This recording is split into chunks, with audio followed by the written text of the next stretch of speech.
ಏನು ಗೊತ್ತಾ, ಕುಂಭಮೇಳಕ್ಕೆ ಎಲ್ಲರೂ ಹೋಗ್ತಿದ್ದಾರೆ ಅನ್ನೋದು ಗೊತ್ತು. ಆದರೆ ಕುಂಭಮೇಳ ಅಂದರೆ ಏನು, ಮುಂಚೆ ಏನಾಗಿತ್ತು, ಅದ್ರ ಬಗ್ಗೆ ಏನೂ ಗೊತ್ತಿದ್ದಿಲ್ಲ. ಕುಂಭಮೇಳಕ್ಕೆ ಯಾಕೆ ಅಷ್ಟೊಂದು ಜನ ಮುಗಿಬಿದ್ದು ಹೋಗ್ತಿದ್ದಾರೆ ಅಂತ ನನಗೂ ಪ್ರಶ್ನೆಗಳು ಕಾಡ್ತಾ ಇತ್ತು. ಅದನ್ನು ಹುಡ್ಕೊಂಡು ಹೋದಾಗಲೇ ನನಗೆ ಗೊತ್ತಾಗಿದ್ದು ಅದ್ರ ಸ್ಟೋರಿ ಏನಂತ. ಹಾಗೆ ನನ್ನ ಥರನೇ ಗೊತ್ತಿಲ್ಲದೆ ಹೋದವ್ರು ತುಂಬ ಜನ ಇರ್ತಾರೆ. ನನಗೂ ಗೊತ್ತಿದೆ, ನಿಮಗೂ ಗೊತ್ತಿದೆ. ಹಾಗಾಗಿ ಅಂಥವ್ರಿಗೋಸ್ಕರ ನನ್ನ ವಿಡಿಯೋ.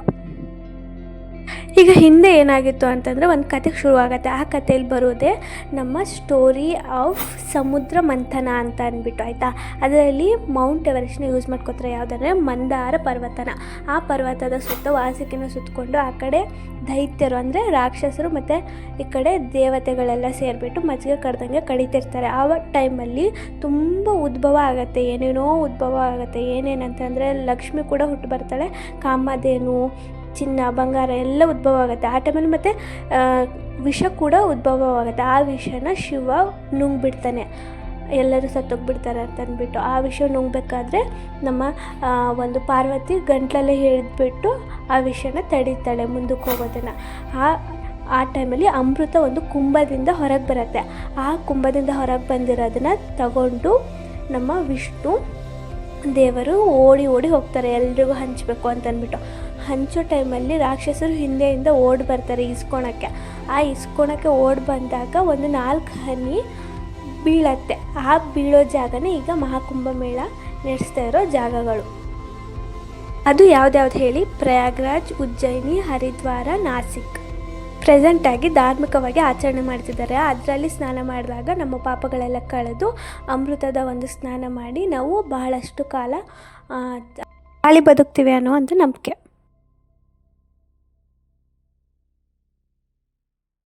ಈ ಇತಿಹಾಸದ ಬಗ್ಗೆ ಪುರಾಣಗಳಲ್ಲಿ ಯಾವುದಾದ್ರೆ ಭಗವದ್ಗೀತೆ, ಕಾಳಿದಾಸನ ಪುರಾಣ, ಮಹಾಭಾರತದಲ್ಲೆಲ್ಲ ಬರೆದಿದ್ದಾರೆ. ಸುಮಾರು 8ನೇ ಶತಮಾನದಲ್ಲಿ ನಮ್ಮ ಆದಿಶಂಕರಾಚಾರ್ಯರು ಈ ಒಂದು ಯಾತ್ರೆಯನ್ನು ಸೃಷ್ಟಿಸಿದ್ದಾರೆ. ಆ ಟೈಮಲ್ಲಿ ಇದು ಕೂಡ ಉಲ್ಲೇಖವಾಗಿದ್ದು. ಈಗ ಪ್ರೆಸೆಂಟಲ್ಲಿ ಇದು ಮಹಾಕುಂಭಮೇಳ ಆಗಿದೆ. 144ನೇ ವರ್ಷಕ್ಕೆ ಮಾಡುವಂಥ ಒಂದು ಮಹಾಕುಂಭಮೇಳವಾಗಿದೆ. ಈಗಿನ ಕಾಲದಲ್ಲಿ ಸಂತರು, ಯೋಗಿಗಳೆಲ್ಲ ಸೇರಿಬಿಟ್ಟು ಇದನ್ನು ಮಹಾ ಉತ್ಸವವಾಗಿ ಆಚರಣೆ ಮಾಡ್ತಿದ್ದಾರೆ. ಹಾಗೆ ನಾವು ಕೂಡ ಭಾಗವಹಿಸ್ತಿದ್ದೀವಿ. ಈಗೆಲ್ಲ 10,000 ಹೆಕ್ಟೇರ್ ಪ್ರದೇಶಗಳಲ್ಲಿ ಧಾರ್ಮಿಕ ಕಾರ್ಯಕ್ರಮಗಳು ನಡೀತಾ ಇದೆ. 30 ಸೇತುವೆಗಳು, 69,000 ಬೀದಿ ದೀಪಗಳು, ಹಾಗೆ 1.5 ಲಕ್ಷ ಶೌಚಾಲಯಗಳು ಮಾಡಿ 1,300 ವಿಶೇಷ ರೈಲುಗಳು, 1,800 ಹೆಕ್ಟೇರ್ ಪ್ರದೇಶನ ಪಾರ್ಕಿಂಗ್ಗೋಸ್ಕರ ಮಾಡಿದ್ದಾರೆ. ಭೀಷ್ಮ ಕ್ಯೂಬ್ ಎಂಬ ಒಂದು ಆಸ್ಪತ್ರೆ 200 ಜನಕ್ಕೆ ಚಿಕಿತ್ಸೆಯನ್ನು ನೀಡಲಾಗ್ತಿದೆ. ಇಲ್ಲಿ ಅರ್ಧ ಕುಂಭಮೇಳ ಅಂತ ಅಂದ್ಬಿಟ್ಟು 6 ವರ್ಷಕ್ಕೊಂದ್ಸಲ, ಮತ್ತು ಕುಂಭಮೇಳ ಅಂತ 12 ವರ್ಷಕ್ಕೊಂದ್ಸಲ, ಮಹಾಕುಂಭಮೇಳ ಅಂತ 144ನೇ ವರ್ಷಕ್ಕೆ ಮಾಡಲಾಗ್ತದೆ. ಹಾಗೆ ನೇತ್ರ ಕುಂಭ ಕ್ಯಾಂಪ್ ಕೂಡ ನಡೆದಿದೆ. ಅದರಲ್ಲಿ 5 ಲಕ್ಷ ಜನಕ್ಕೆ ಕಣ್ಣಿನ ತಪಾಸಣೆ ಮತ್ತು 3 ಲಕ್ಷ ಜನಕ್ಕೆ ಕನ್ನಡಕದ ವಿತರಣೆ ಕೂಡ ಮಾಡಿದ್ದಾರೆ.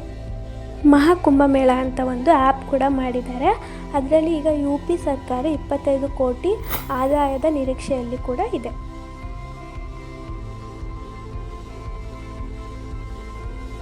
ಕರ್ನಾಟಕದಲ್ಲಿ ಕೂಡ ಕುಂಭಮೇಳ ನಡೀತಾ ಇದೆ. ಅದು ಸ್ಟಾರ್ಟ್ ಆಗಿದ್ದು 1989ರಲ್ಲಿ.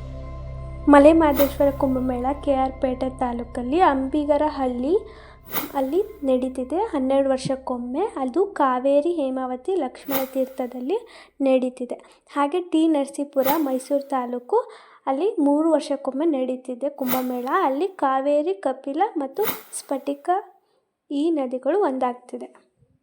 ಶಾಹಿ ಸ್ನಾನ ಯಾವಾಗ ಆಗುತ್ತೆ ಅಂದರೆ ಜನವರಿ 13 ಪುಣ್ಯ ಪೂರ್ಣಿಮಾ ಅಂತ ಅಂದ್ಬಿಟ್ಟು, ಆಮೇಲೆ ಜನವರಿ 14ಕ್ಕೆ ಮಕರ ಸಂಕ್ರಾಂತಿ ದಿವಸ, ಆಮೇಲೆ ಜನವರಿ 26 ಮೌನಿ ಅಮಾವಾಸ್ಯೆಗೆ, ಮತ್ತು ಫೆಬ್ರವರಿ 3ಕ್ಕೆ ಬಸಂತ ಪಂಚಮಿ ಅಂತ, ಫೆಬ್ರವರಿ 12ಕ್ಕೆ ಮಾಗಿ ಹುಣ್ಣಿಮೆ, ಹಾಗೆ ಫೆಬ್ರವರಿ 26ರಂದು ಮಹಾಶಿವರಾತ್ರಿ ಕಡೆಯಾಗುತ್ತೆ.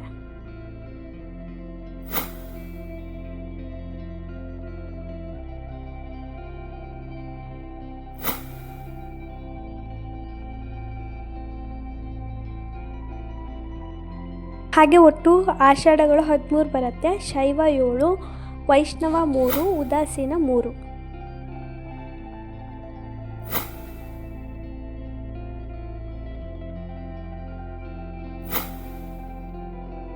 ಇಷ್ಟೆಲ್ಲ ವ್ಯವಸ್ಥೆ ಮಾಡಿದರೆ ಫಂಡ್ ಎಲ್ಲಿಂದ ಬಂತು ಅಂತ ನೋಡ್ತಿದ್ದೀರಾ? UP ಸರ್ಕಾರ 9 ಕೋಟಿ ರಿಲೀಸ್ ಮಾಡಿದೆ. 2017ರಲ್ಲಿ ಮಹಾಕುಂಭಮೇಳಕ್ಕಿಂತ ಮುಂಚೆ ಕುಂಭಮೇಳ ನಡೆದಿತ್ತು. ಇನ್ನೇನಕ್ಕೆ ವೇಟ್ ಮಾಡ್ತಿದ್ದೀರಾ? 144ನೇ ಕುಂಭಮೇಳ ಮತ್ತೆ ಸಿಗೋ ಹೊತ್ತಿಗೆ ನಾವು ಇನ್ನೆಲ್ಲಿರ್ತೀವೇನೋ ಹೋಗಿ ನೋಡ್ಕೊ ಬನ್ನಿ. ಹೋಗಿ ಬಾಯ್.